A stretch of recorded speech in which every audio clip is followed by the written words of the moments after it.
only when you have the deep feeling connection with Bhagwan, you start manifesting the power. So have that space always. When you create that space of restful awareness, just maintain that space. Only then it will flower in you. So now let's take a moment and start sharing your revelations of the third eye.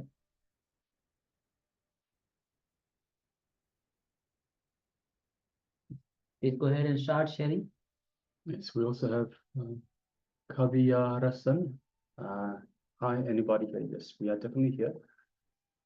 You can also, Nithyananda and you can also join us via two-way. We'll be giving you the Zoom link for to join us via two-way. You can join, and even all the participants who are following us on YouTube, you can also join us via two-way for to have the better experience of this whole Paramashivoham.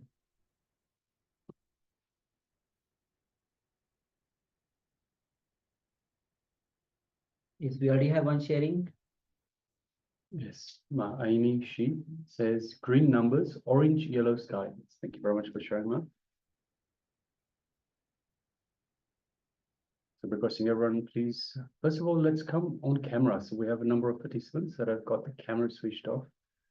Ma Paramrama Swarupini, Ma Mahanyana Pradata, Ma Yifantu, Ma Ananda Gora Rupini, Sian, Ma Chakra Rajaswarupini, Ma Zhangzi Ho. Yes, requesting everyone, please switch on your cameras and be available in the camera frame.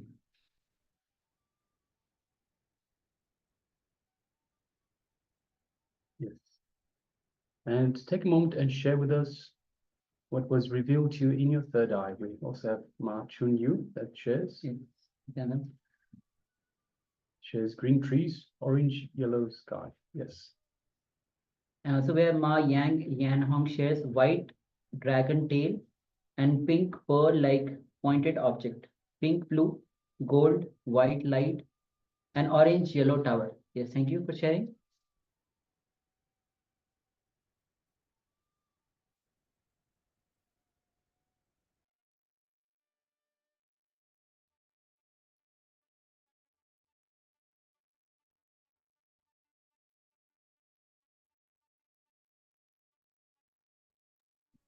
Yes, please go ahead and start sharing.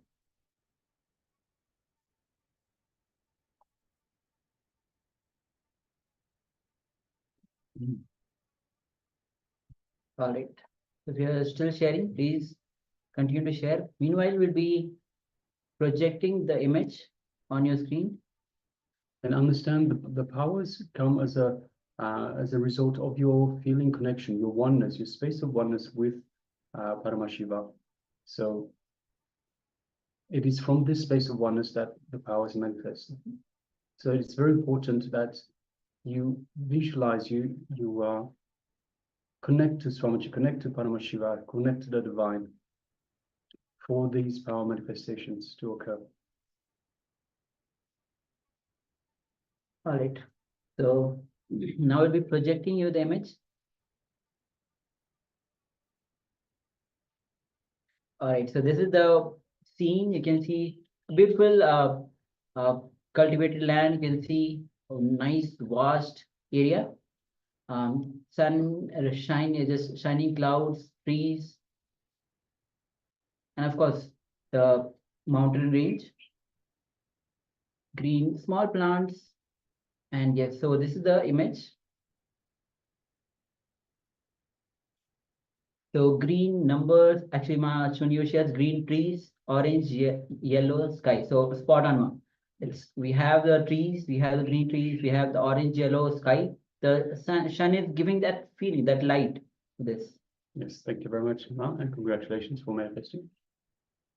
We also have Ma Yang Yan Hong that says white dragon tail and a pink pearl-like pointed object, pink, blue, gold, white light, an orange, yellow tower. So, okay, white dragon.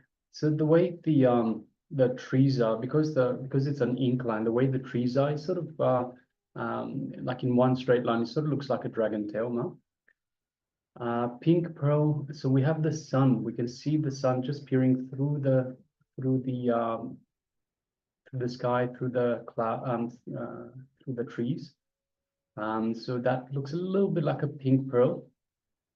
Pink blue. So we have in the sky we have some pink, we have some blue.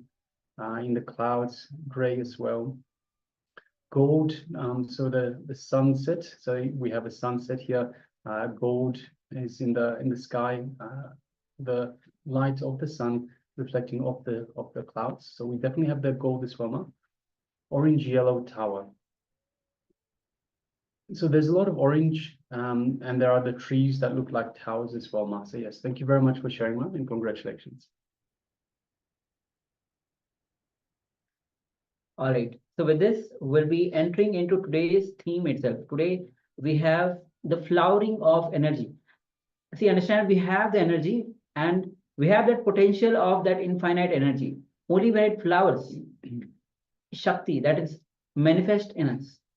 So Swamiji will be guiding us throughout this program. Today, we will be having the program especially on Shakti Spurana, which is flowering of the energy. When you start making your dreams into reality. So Swamiji will be guiding us throughout the day. So make sure that you are attending the full day's session without miss. Now, initially, Swamiji will be starting with the introduction to the three bodies that we all of us have, which is the physical body, the gross body, which you can see, the subtle body, and the causal body. So let's deep dive into this session as Swamiji himself reveals on this very three bodies, three layers, introduction to the three bodies that all of us have. So you can have the notebook with you, pen and paper with you to write down the powerful cognitions as Swamiji reveals on this. So let's come to the space of listening and let's begin.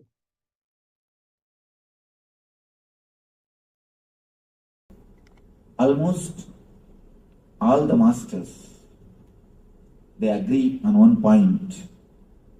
Body is energy. Your being is energy. Your being is the Shakti Spurana, the energy fountain. Then where we are missing? Continuously we are hearing, you are energetic, you are energetic, you are energetic. Then where are we missing? What is happening? Why are we not feeling? And not only that, it is not that we have not experienced the energy. We have experienced till the age of 7. Till the age of 7, we have experienced the intelligence. We have felt the energy. We were alive without even thinking, without even bothering, without even worrying about anything. Full of energy, bubbling with energy. So much of life has radiated even in our being. There was a time when we were so alive, so active, so expressive, so energetic. Then how we are missing that energy? Why are we feeling so low when we are trained by the modern day society, when we are conditioned by this modern day society? Let us look little deep into it. Where something has gone wrong, where we threw the wrong bitch out of the window. Throwing wrong bitch out of the window is the major problem. Where did we do that? We have 3 layers of body. Don't think you have only 1 layer of body as you all think. You have 3 layers of body.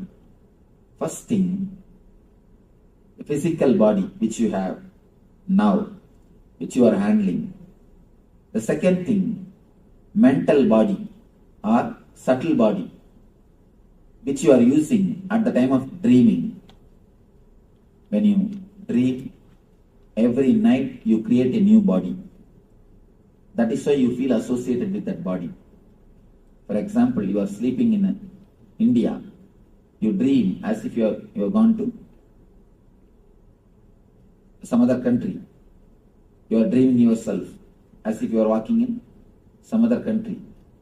How can you travel or how can you experience something without having body? In the dream, you create a body which is made of the same stuff in which dreams are made. Now you create a body which is made of the same stuff in which the world is made, matter. That time you assume one more body which is made of the same stuff which is created in the same dream stuff, and you associate yourself with that body. That's what I call mental body. The third thing, causal body. That's the important thing. The experience which you undergo at the time of deep sleep. The energy which rejuvenates you. The body which rejuvenates you. Which again energizes you. Sleep is one of the automatic mechanisms to rejuvenate your body. Your body's own intelligence. It just takes you inside, comforts you, rejuvenates you, and sends you back again to go on work, to express. Now understand these three things: physical body, mental body, and causal body. Physical body, subtle body, causal body. These three words. The problem is, we have only physical body under our control. For example, if you are 100%, all these three body put together, you are 100%. But by nature, only 33% is under your control. Only the physical body you keep under your control. Subtle body and the causal body, both are not under your control. It's like you have 100-acre land, only 33 acres you are using. Other 33 are left. They are not under your control. You are not using them. Because of this, two problems happens. One is you are not able to use your full personality. You are not able to use all the 100-acre.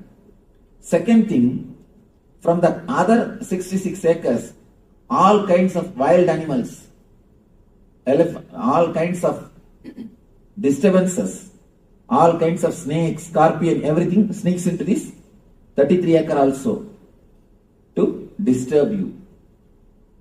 Same thing, understand? You have 3 layers of body. Only the physical layer is under your control.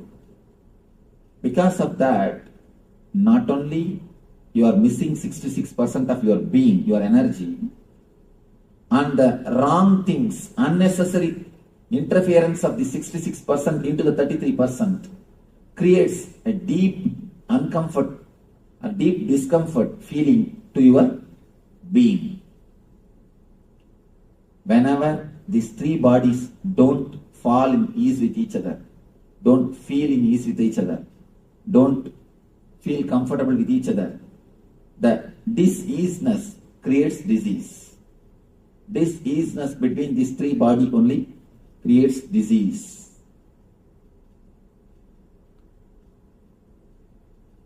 Whenever your subtle body unnecessarily enters into the physical body, you feel restless. Subtle body means filled with thoughts. When it enters into the physical body, you feel restless. Wherever you are, you don't stay there. If you are here, your mind is somewhere else. We can be sure about that. Continuously you feel restless. What next? What next? What next? What next? Restlessness and the psychological dissatisfaction is the main reason for all the psychosomatic disorders. All the psychosomatic disorders is the only one reason. One important thing. Now the doctors are coming up. with a conclusion. Even the accidents are your invitations. We are thinking accidents are accidents, but there is so much of research done by the people. They are coming up with a new data, new informations. Unless you invite, unless your mind is ready, unless you are asking, accidents don't happen. They call it the power of coincidence. There is no such thing as coincidence happens on the planet Earth. If you don't know the cause, then you say it's a coincidence. Everything happens only with cause and effect. There is nothing on the planet Earth which happens without the cause. Can anything happen without cause? Only cause and effect. If you know the cause, you say cause and effect. If you do not know the cause, you say it is just coincidence. We may not know the reason, but there is no such thing on the planet Earth which happens without cause. Everything happens only with cause. Even if the accidents are proved, they have cause. They have invitation from your side. Can't we understand the diseases are nothing but our own creation? And one more thing, important fact.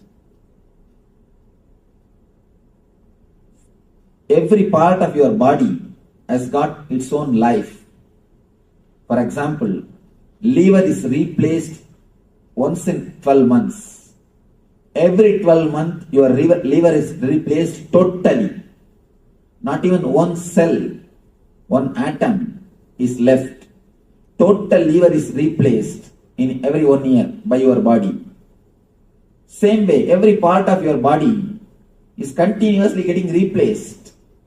Continuously getting replaced. You create new part, and the old part by and by dies. Slowly the dead cells are removed and new cells are created and the part is replaced. In this process, your thinking system, your subtle body, your mind involves very much.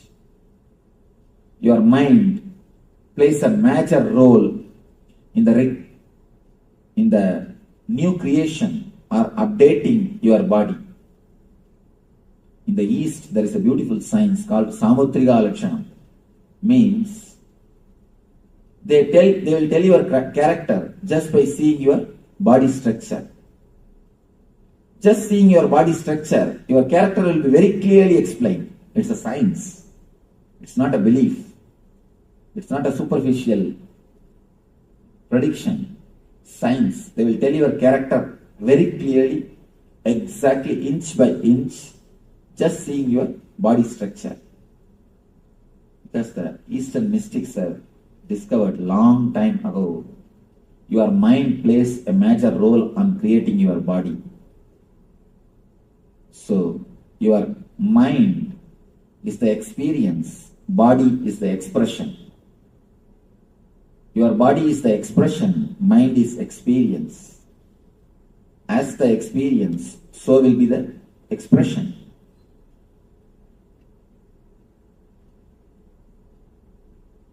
Your mind is the master which creates your body. Your mind plays a major role in creating your body. It is your body which is the expression of your mind. I think after the end of every session, you will have a gap. Remember, recall and take notes. If you take notes, then I will have to wait. After every session, you will have a small gap. You can remember and take notes.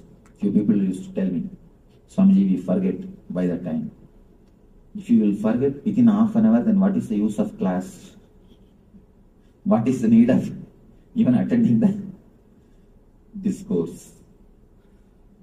Anyhow.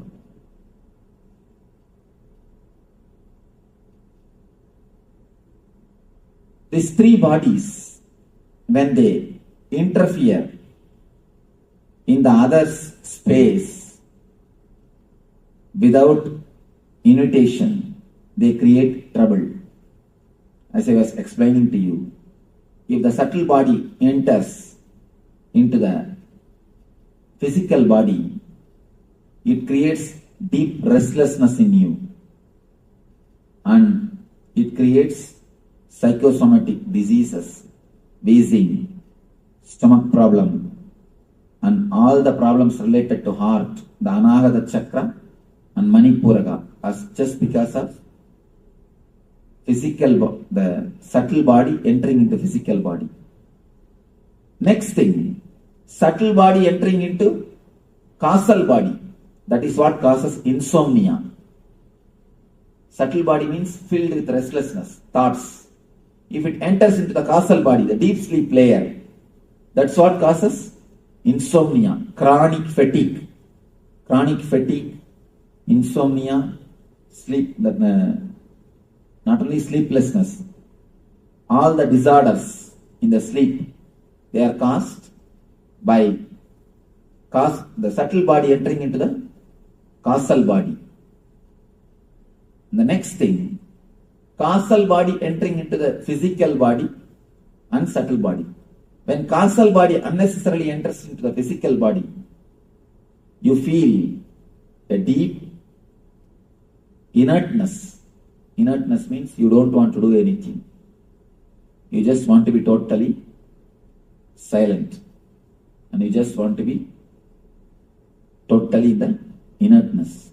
Sort of a deep physical depression.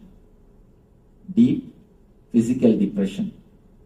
And whenever the causal body enters into the subtle body without invitation, again you feel a deep mental depression. Deep physical depression and deep mental depression. These two are caused by causal body entering into physical and subtle bodies. One important thing you need to understand. Human being is the only animal who feels tired after taking rest. We are the only animal who feel tired after taking rest. If you ask the people, why are you tired? So tired of taking rest. Whole night we would have slept, but we feel tired. No other animal on the planet Earth, no other animal feels tired early in the morning. You can see birds chirping and flying. Calf, even if it has no work, just it will go around. And dog, it will go around the house and see its boundaries. And there is no other animal which does not have, which gets disturbed so much, or which is away from the nature. We are the one and only animal who get tired after taking rest. Because the causal body is not total when you rest. Important thing, doctors are now declaring. In America, nobody sleeps more than 14 minutes maximum. Any average human being, he sleeps only 14 minutes maximum. After every 14 minutes, he comes out, he is thrown out. He comes to the dream state and wanders in the dream state, then he falls into the deep sleep. Deep sleep, just for 14 minutes, he is thrown out, he wanders in the dream state, the mental restlessness again goes back to deep sleep and comes out. Not more than 14 minutes. You have any question? Something you're telling?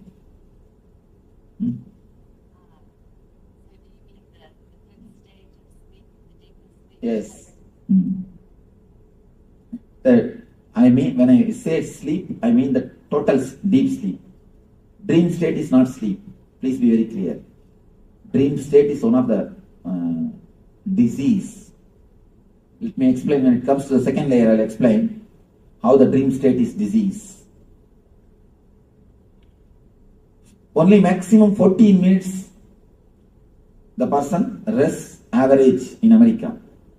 And in the eastern countries, the much poor countries, especially India, they did the test. It's a 36 minutes. Look, where is 14 and where is 36? The maximum time they can have in the deep sleep state, they can be in the causal body, is 36 minutes. Only here 14 minutes. Then understand how much our inner layers are disturbed. How much the inner layers are unease with each other, diseased with each other. I have seen many of our devotees, even in the night time, even when they are out of the office, when they are in the home, when they are sitting, I could see their eyes are just thinking and working. They will be sitting, but their eyes are thinking and working continuously, even in the night time. Our guys, even in the office, they don't work. Even in the office, our guys don't work. If God gives His grace, if He finds too tired of taking rest, then He may move some file here to there or there to here. That's all. Again, rest. Nothing else can be done. Anyhow, 14 minutes is the maximum time. Understand, it is 14 minutes is too bad. Of course, I'm not telling people should not work or anything, but it's almost like selling your whole being.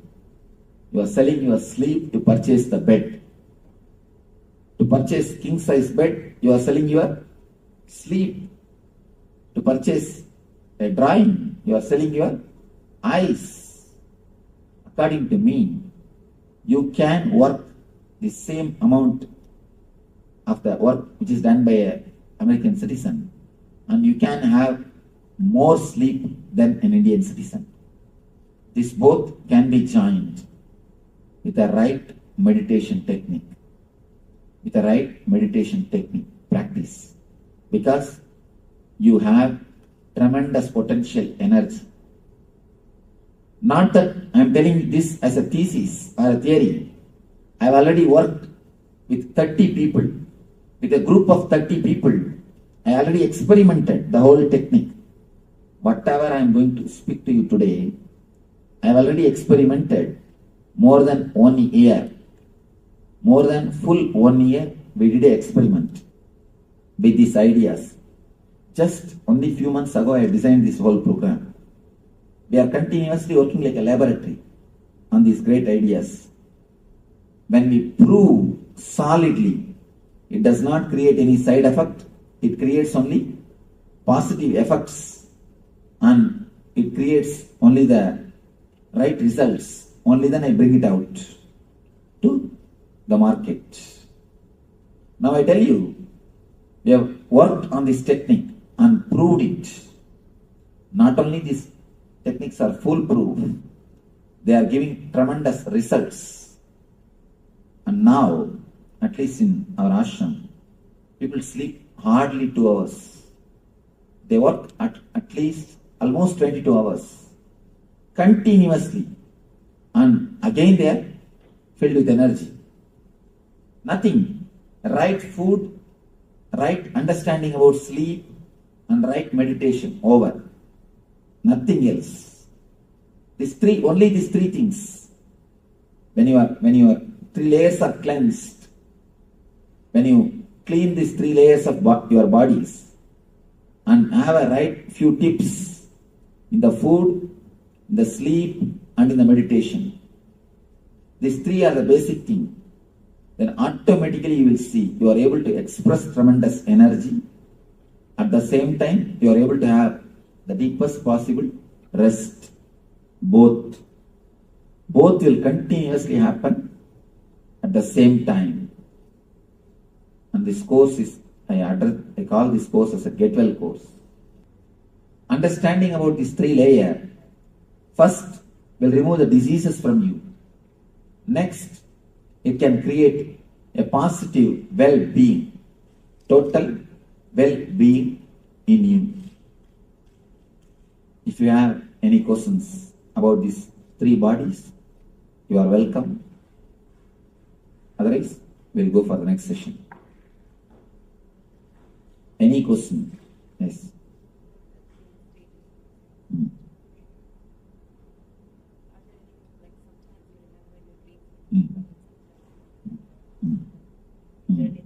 Whenever you remember your dreams in 4 color, whenever you remember your dreams in clear 4 color, please understand, clear 4 color, it is not dream, it is vision.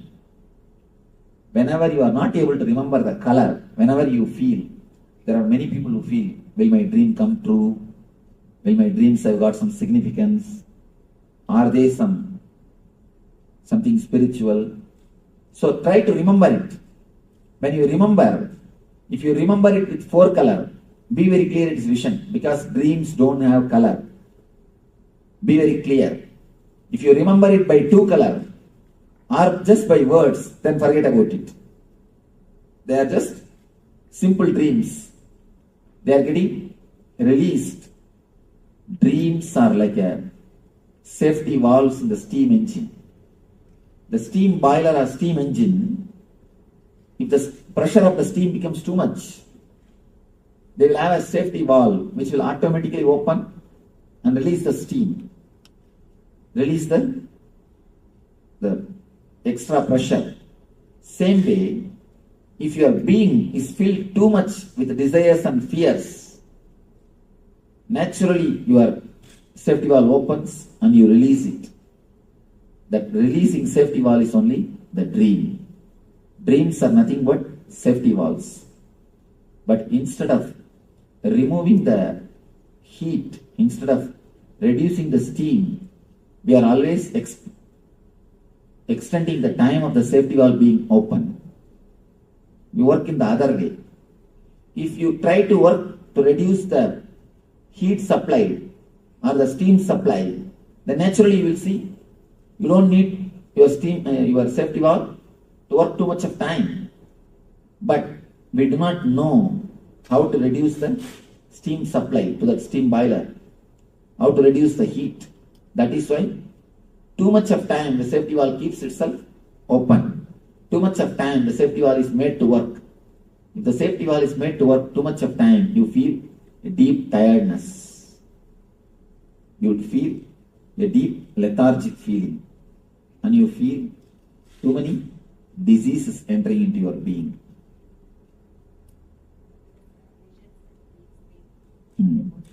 Visions in deep sleep are nothing but the visions in the normal time. Both have got same meaning, same thing. Why that in the deep sleep vision starts happening? Your logic is resting. So that time relating and feeling the divine is easy. Now even if you get the vision, you will ask for ID card, whether it is real or true. That time you won't ask for ID card. That is why you get more visions at that time. Subtle body is your mind. Causal body is not your mind. In causal body, your very basic base itself does not exist. You become one with your basic energy. So in causal body there is no mind. Only in subtle body there is mind.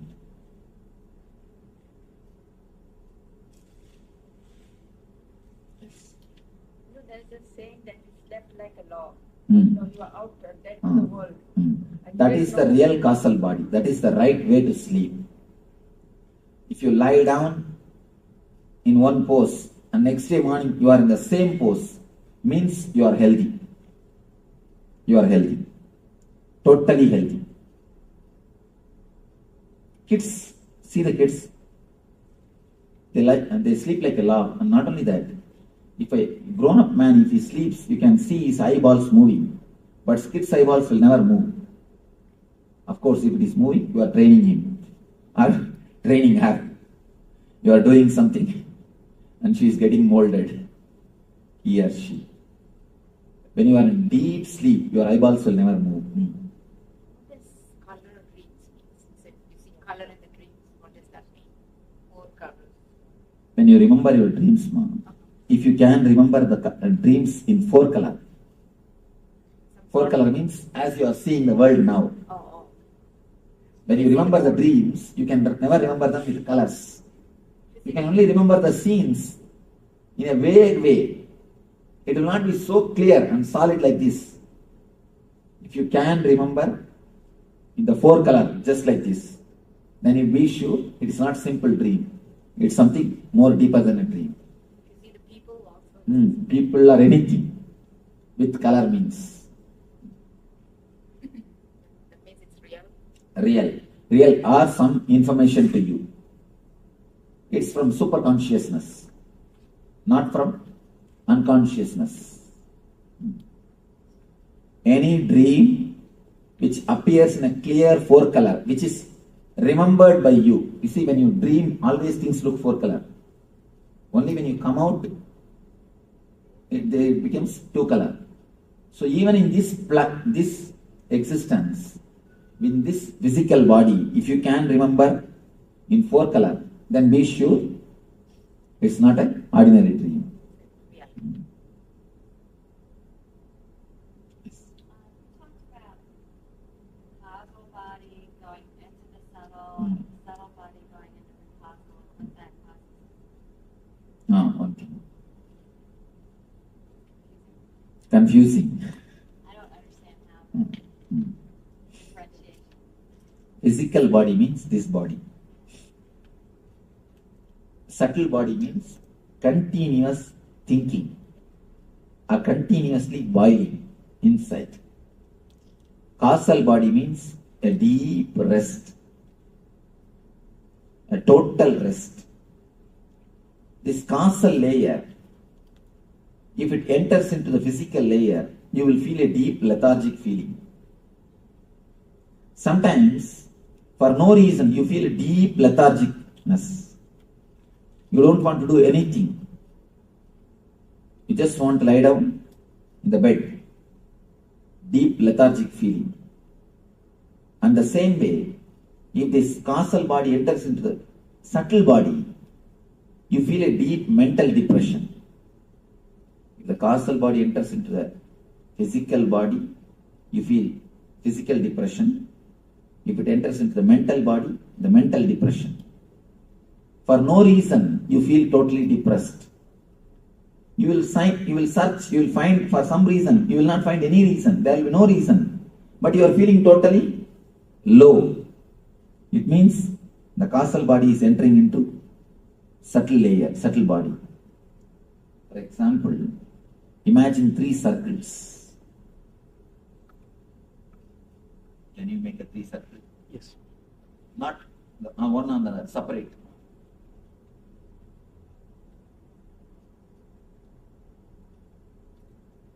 Next. Separately. Make big 3 circles.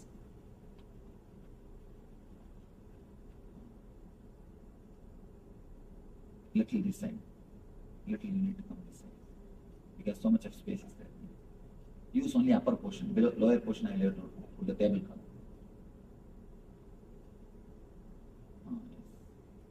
Same size. Next.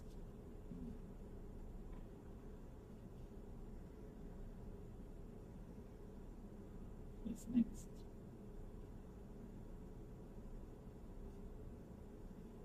Yes. Right, you can write physical, mental, subtle.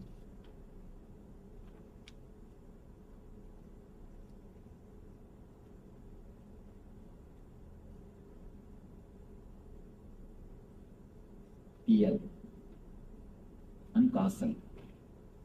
CAU. SAL. Yes. These 3 circles, they enter into one another without invitation. And they don't enter when you invite. That's the problem. Sometimes they don't enter when you want. Many times you will be lying on the bed and rolling. You will not be able to get sleep. And many times when you are sitting and attending the discourse, you will sleep. So whether either they enter when you don't want or they enter uninvited way. That is the problem. Yes. What is the, I thought we were supposed to kind of go through life and sort of connect it with that deep spiritual. How is the causal related to the deep spiritual? I thought that's where it was. That is the nearest layer to the spirit, to energy. So wouldn't you want it with you all the time? Yes, we wanted. But continuously if it enters into your being, you will not be able to do anything in the physical world. Even the spiritual energy, continuously if it is in the body, you will not be able to do all the work. You will be in the same ecstasy. You will be in that same energy. You think that continuously staying in the physical, in the spiritual layer is going to help? Continuously if you stay in the physical, spiritual layer, you can become like me. That's okay. Do you want that? Then you are welcome. You see, there are sometimes some things, even in the spiritual layer, only the amount of energy which you can handle should be allowed to your body. Otherwise, it creates a few difficulties. Let me explain a small story. Somebody goes to Ramana Maharishi, great Rishi, and asks him, Bhagavan, please give me some spiritual powers. Bhagavan says, fool, the powers which you have, that itself you are not able to handle. You don't have a maturity to handle. This guy said, no, I don't have any power. Bhagavan says, you are working as a manager. You have little power to remove somebody from work or to appoint somebody. You have certain amount of power based on which you can give job or remove somebody, or you can do certain things. With this power itself, you are not able to manage. You are not able to be mature. You are not able to relax at ease with yourself. That is why you want meditation. You have come all the way here. This power itself you are not able to handle totally. If you are asking, if you want more power, then how will you be able to handle? Sometimes, even asking more power is going to disturb. It's going to disturb. You must have enough of intelligence to handle the power. If you have enough of intelligence to handle the power, you will do good things. See, the whole world is suffering because the power is in the guys who are not able to handle it. Why so much of suffering? So many wars. Tell me, why so many wars? The power is there, but they don't have enough of maturity to handle it. That is why we go and hurt others. And then they have to hurt us. You understand? Whenever the power comes without the maturity to handle it, without the responsibility to handle it, it simply you destroy either others or yourself. For example, if a knife is given to a kid, either it will hurt others or it will hurt himself. The same thing politicians are doing all over the world. All over the world. I do not know what these guys are going to do because all the nations have piled up atomic weapons which can burn the planet Earth 700 times. 3 months ago report, I do not know now. Now it may be even 750 times or 740, 760 times, I don't know. Just 3 months ago, I read a report which says we have atomic weapons piled by all the nations. We can burn the planet Earth 700 times. So they say, they are predicting about the Third World War, no? When the Iraq War was going on. That was the report I was reading. They say if there is a next World War, the Fourth World War will be only with stones. Means what? The next generation. Again, the whole humanity has to start. Fourth World War can never be with weapons. It can only be with stones.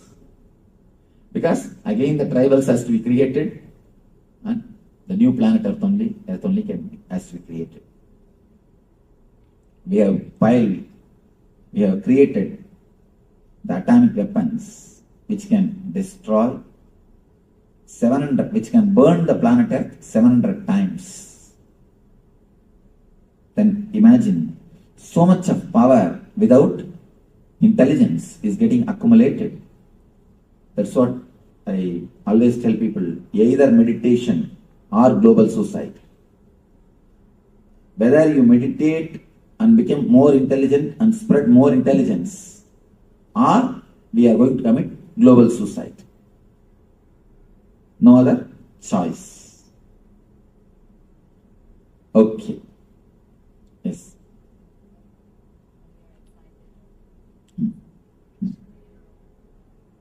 Restless, the subtle body enters into physical body.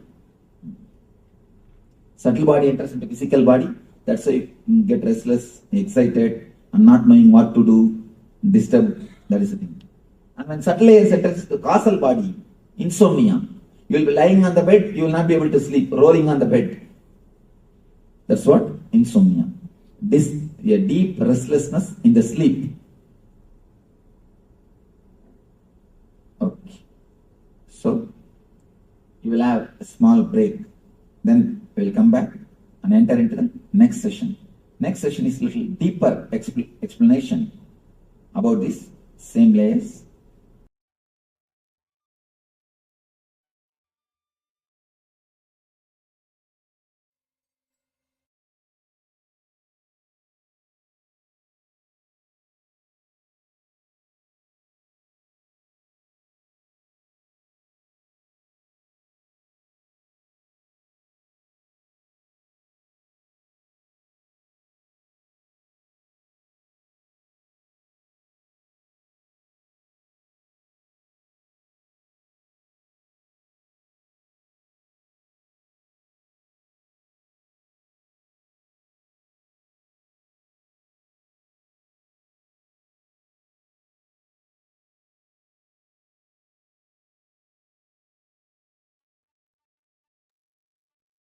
Yes.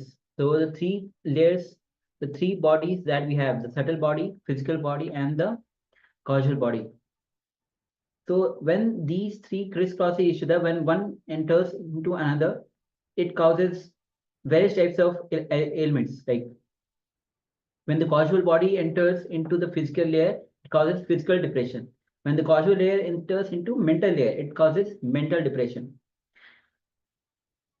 So Swamiji will be guiding us through the next state of consciousness, which is the fourth, which is the Turiya. When that state comes and penetrate into the physical body, mental body, subtle body, you'll be healed of so much of emotional traumas that you have, fears, worries that you have, because that it's layer itself is from consciousness. That is Turiya.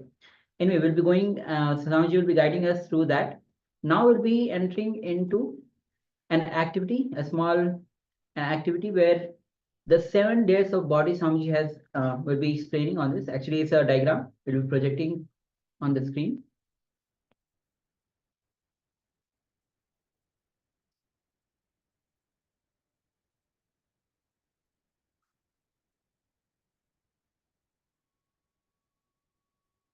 Yes. So this is the 7 layers of our own body. Yes, so requesting everyone, please gather pen and paper. And let's start this activity. So let's draw these concentric circles, the 7 layers of the body, one by one. So you have it for your own reference. We will be referring back to these bodies through the program. So I'm requesting everyone, let's have a look. Let's draw these down. So from the physical body, pranic body, mental body, etheric body, causal body, cosmic body, and the nirvanic body, all the way through. So these are the 7 layers of the body. Let's go ahead.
Yes, you can relax now. So please make sure that you keep this diagram with you for your reference, because as we mentioned before, we are going to refer to this diagram as we go through. So these are the 7 layers of the body. We have had Swamiji that introduced us to the 3 bodies, the physical body, the causal body, and the subtle body, and how they map to these 7 layers. All right. So with this, we'll be moving on with the next revelation by Swamiji. Actually, this is going to be a meditation as well. Understand? Swamiji says that only when you feel that somebody else is beautiful, only then you start to struggle again and again. Whatever struggle that you go through, because you feel that if somebody else is beautiful. But Swamiji says you need to understand that you are enough onto yourself. God has created you uniquely. Each one of us are unique. When you start comparing with others, which is trying to make everybody same, that is not going to happen, because each one of us are unique. Yes, so Swamiji beautifully said that we are all unique manifestations of the divine. So we are all unique. It's pointless to compare one with the other, because we'd just be comparing not even fruits with fruits. We'd be comparing fruits with forks, for example. It just doesn't make sense. We are all unique unto ourselves. We are all unique expressions. We have our own path, and it makes no sense to compare ourselves with anyone else. So let us get ready for this meditation. Sit comfortably with your head, neck, and spine in a straight line, and let us hear from the Supreme Pontiff of Hinduism on how to recognize your own beauty.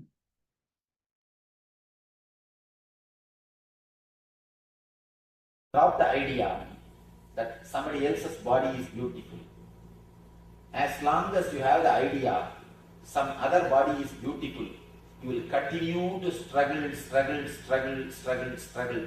Even after death, you will worry, what dress they are going to put on me, I don't know. You will write a will and create life insurance.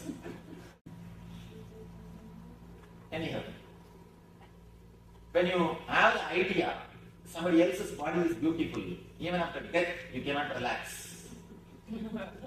Even after death, you cannot relax. Understand, your body is beautiful. Your body is enough. You are beautiful unto yourself. This is the way God has chiseled you. This is the way God has created you. This is a masterpiece from the master of the universe. You can never be intelligent than the whole. Can you be intelligent than God? Can you be intelligent than the whole? Part can never be intelligent than the whole. Craving or seeing, thinking somebody else is beautiful will make you as a split personality. Will not let your intelligence, biointelligence, be totally alive. You will not appreciate, enjoy your whole body totally. A simple meditation technique to do 2 work. First work is to cleanse the energy blockages. Throughout your body there are so many energy blockages. Like a blood clot, there is a thing called energy clot. The energy blockages. If you can remove these energy clots, energy blockages, naturally your inborn healing tendency will be awakened. You will have your healing, the innate healing habit will be awakened. The quality of self-healing, the power to heal yourself will increase. That's the first step. Second step, awakening the intelligence, part by part. How are we going to do? There's an idea in Patanjali.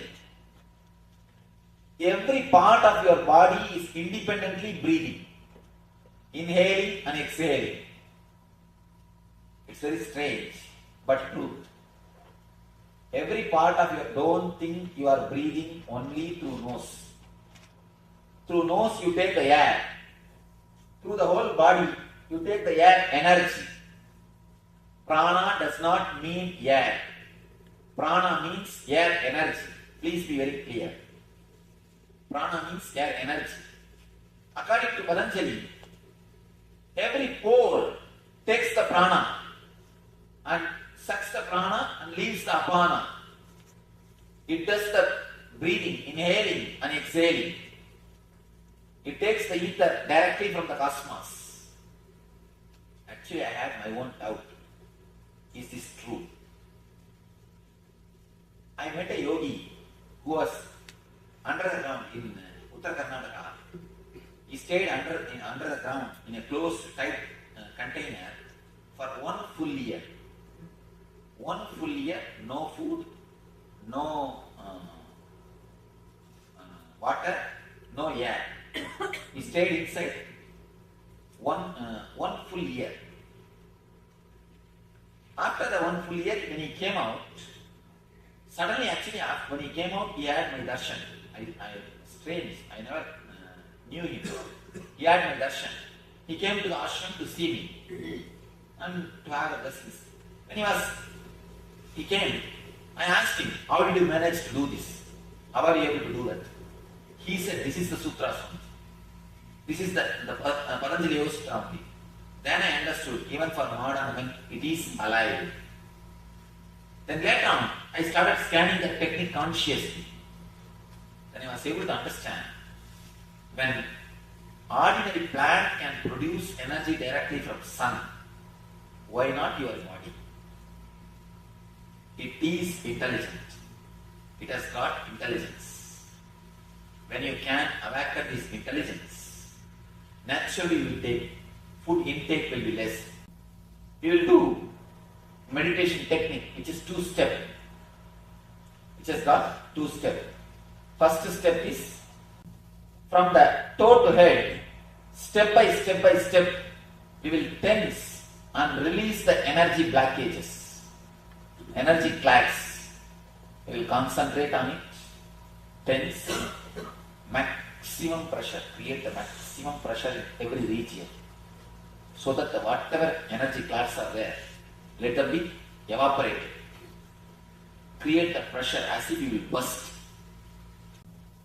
We will go from toe to head, cleansing the energy clasps, and then from head to toe, inhaling and exhaling. That is going to be very tricky. You should visualize, if I say head, you are expected to visualize only this top portion, crown portion is inhaling and exhaling. Breathe through that area. Feel you are inhaling the prana, exhaling the prana through that region. Every pore, every hair hole, every pore is inhaling and exhaling.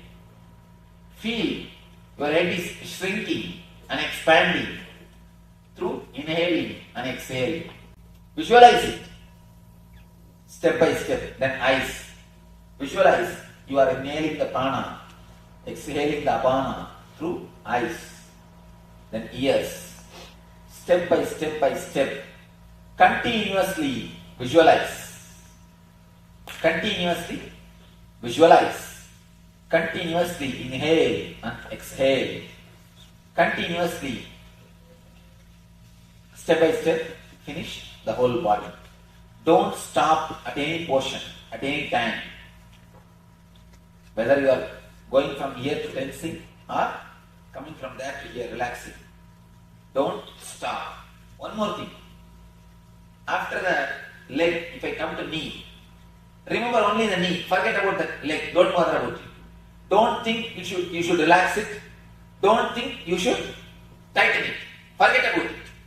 Remember only the portion which I am guiding you. Step by step will go up and come down. Any doubt in the instruction? You can start. I'll guide you step by step. Please tie the ribbon. Anybody diabetic? You can go and eat if you want something.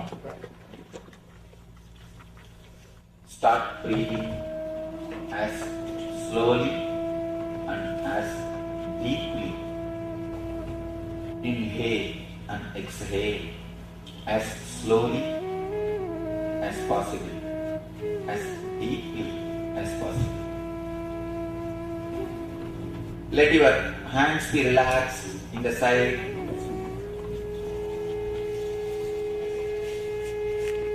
Start breathing as slowly and as deeply as possible.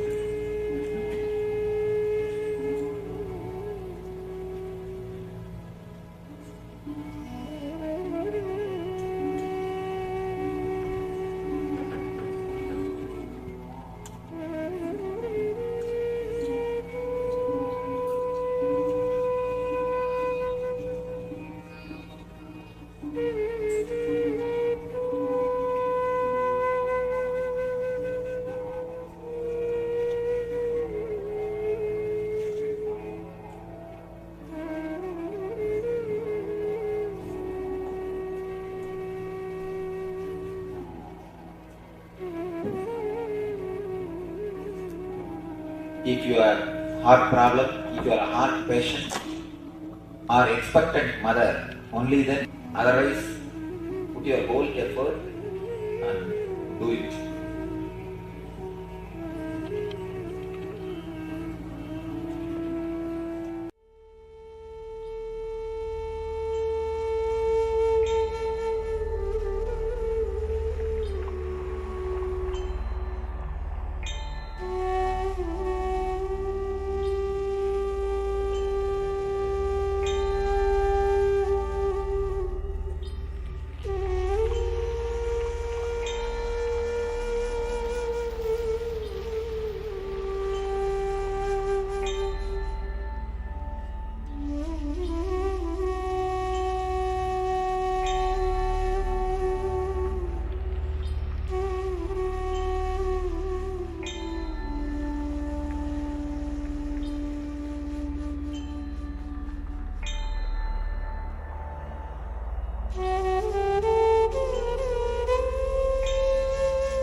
From the toe to head, step by step, you will tense and release the energy blockages, energy clasps.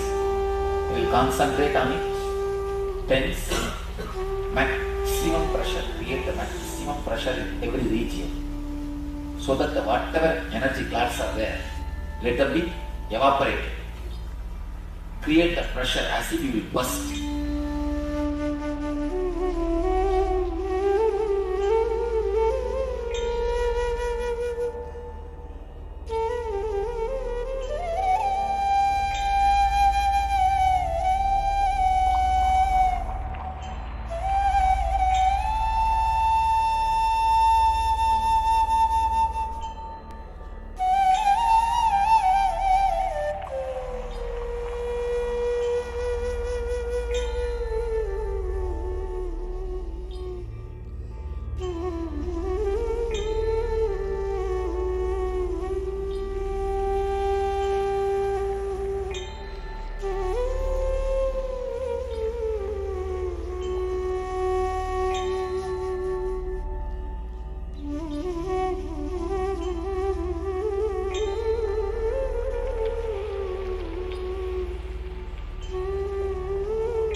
From the toe to head, step by step, you will tense and release the energy blockages, energy class. You will concentrate on it. Tense. Maximum pressure. Create the maximum pressure in every region. So that whatever energy clouds are there, let them be evaporated. Create the pressure as if you will burst.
From the toe to head, step by step, we will tense and release the energy blockages, energy clasps. We will concentrate on it. Tense, maximum pressure, create the maximum pressure in every region. So that whatever energy clasps are there, let them be evaporated. Create the pressure as if you will burst.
From the toe to head, step by step, we will tense and release the energy blockages, energy clasps.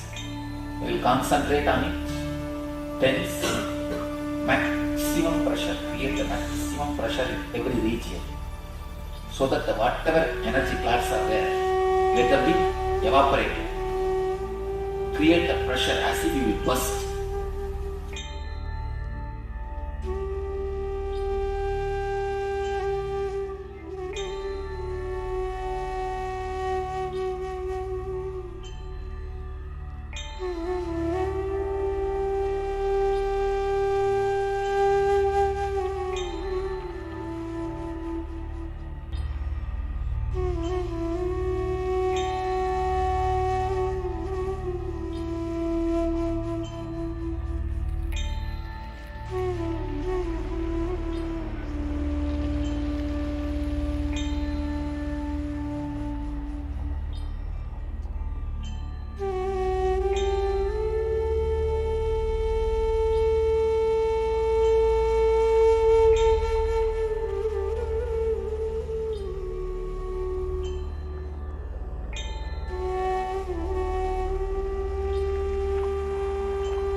from the toe to head, step by step, we will tense and release the energy blockages, energy clasps. We will concentrate on it, tense, maximum pressure, create the maximum pressure in every region, so that the whatever energy clouds are there, let them be evaporated. Create the pressure as if you will burst.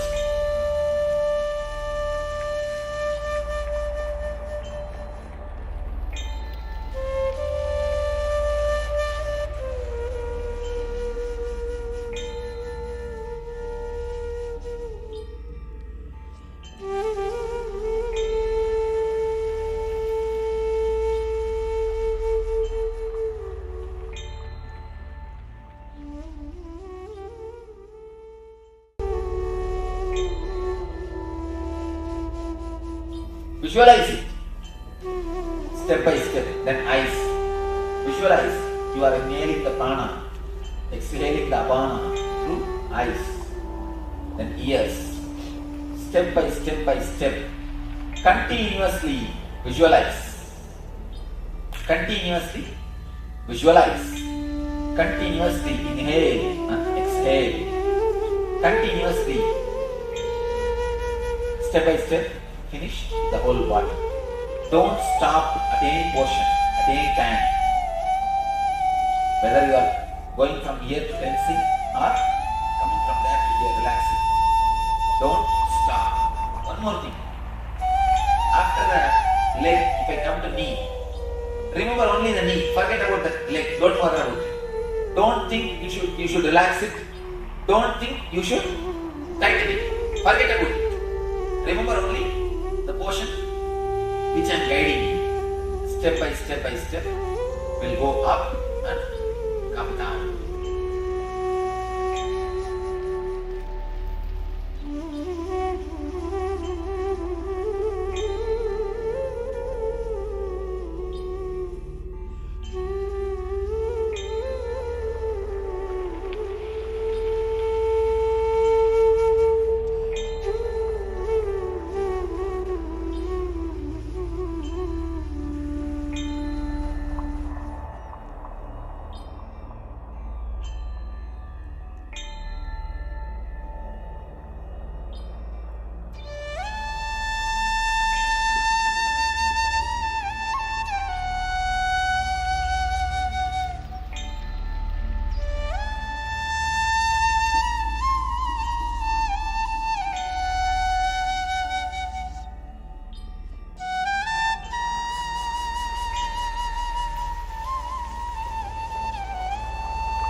Visualize it. Step by step, then eyes. Visualize you are inhaling the prana, exhaling the apana through eyes, then ears. Step by step, continuously visualize. Continuously visualize. Continuously inhale and exhale. Continuously, step by step, finish the whole body. Don't stop at any portion, at any time. Whether you are going from here to tensing or coming from there to here relaxing. Don't stop. One more thing. After the leg, if I come to knee, remember only the knee. Forget about the leg. Don't bother about it. Don't think you should relax it. Don't think you should tighten it. Forget about it. Remember only the portion which I am guiding you. Step by step, will go up and come down.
Visualize it.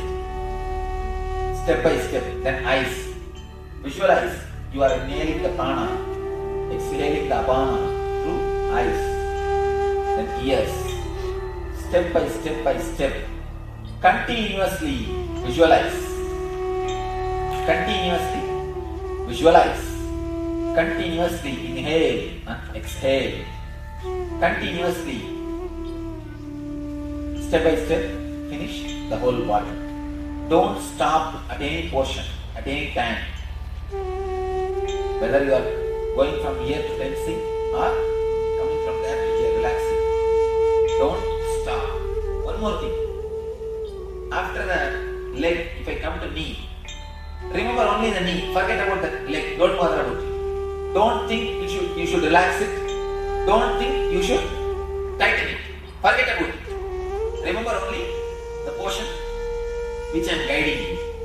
Step by step by step will go up and come down.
Visualize it.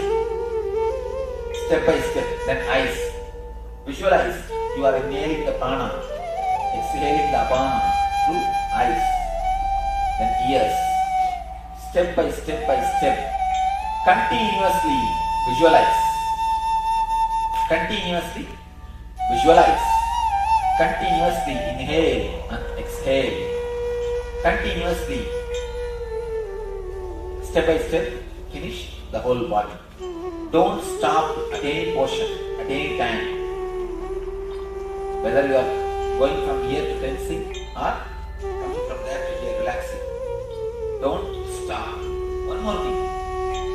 After the leg, if I come to knee, remember only the knee. Forget about the leg. Don't bother about it. Don't think you should relax it. Don't think you should tighten it. Forget about it. Remember only the portion which I am guiding you. Step by step by step will go up and come down.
Yes. Now you can relax from this meditation.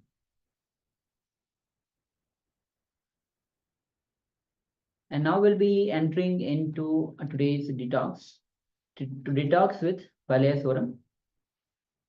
So in this, it's one of the powerful detox where you'll be cooking rice in the night. Cook the rice and leave the soaked rice in the water for the whole night. So first step is cook the rice. Second step is the rice which is cooked, keep it in the water for the whole night. Next morning, drink the water which was there in the milk, which is there in the rice, and then eat the cooked rice with green chilies. It's quite simple, very simple technique, detox. And through this, you can experience Paramashanta Sarupa. And when you take only one meal a day, it burns the whole stomach and cleanses all the toxins.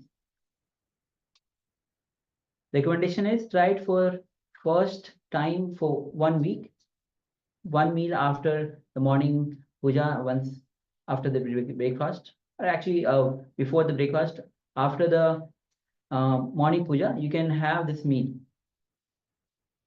So again, this is Valayaswaram. Will be projecting this slide for you.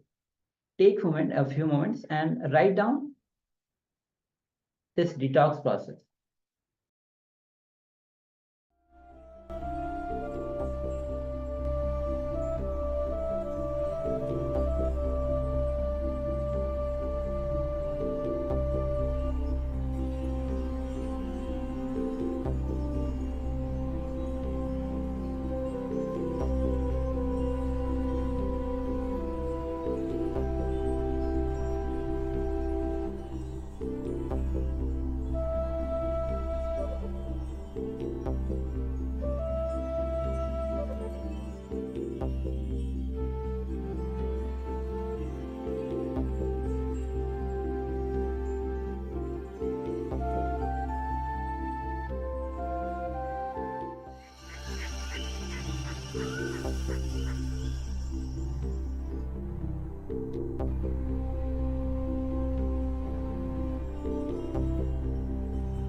Yes, you can relax now.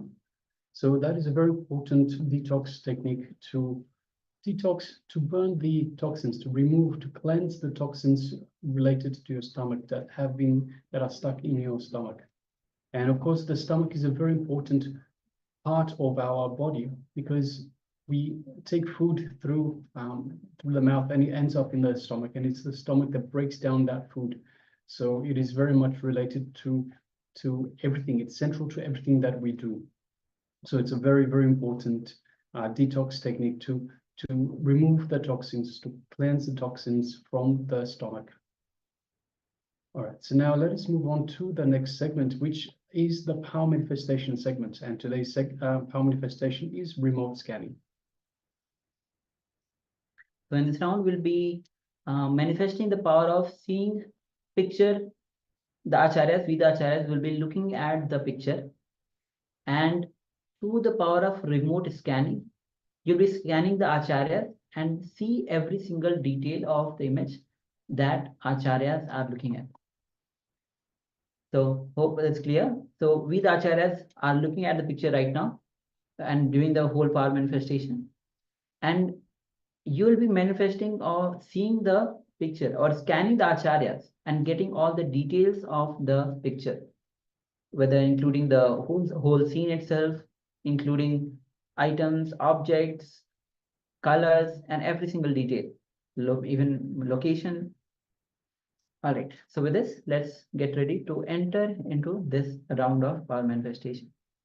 You can sit with your head, neck, spine in a straight line and visualize Swamiji in your space.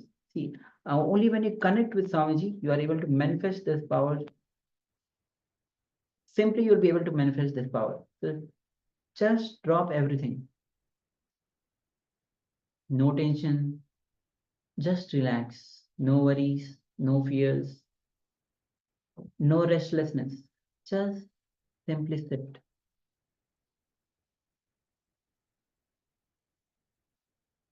Have that deep gratitude and surrender. See, only when you have that deep gratitude and surrender, mind just drops. The thoughts per second just drops. And it enters into the space of total restful awareness. A space of no mind, beyond the mind. Which is a space of Nirvikalpa Samadhi. Total unclutched space. So sit with your head and spine straight line, visualize Swamiji in your space, and start to unclutch from every single thought. Do not create the thoughts. Just unclutch. And let's start chanting the Mahavakya. Om Nithyananda Paramashivoham. Nithyananda Paramashivoham. Nithyananda Paramashivoham. Keep chanting the Mahavakya and connect with Swamiji.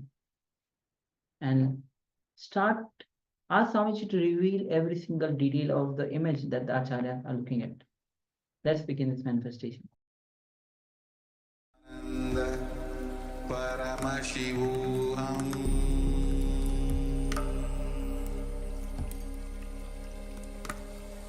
Om Nithyananda Paramashivoham.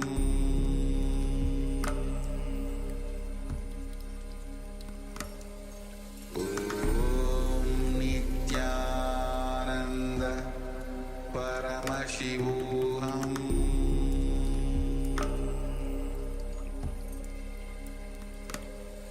Om Nithyananda Paramashivoham.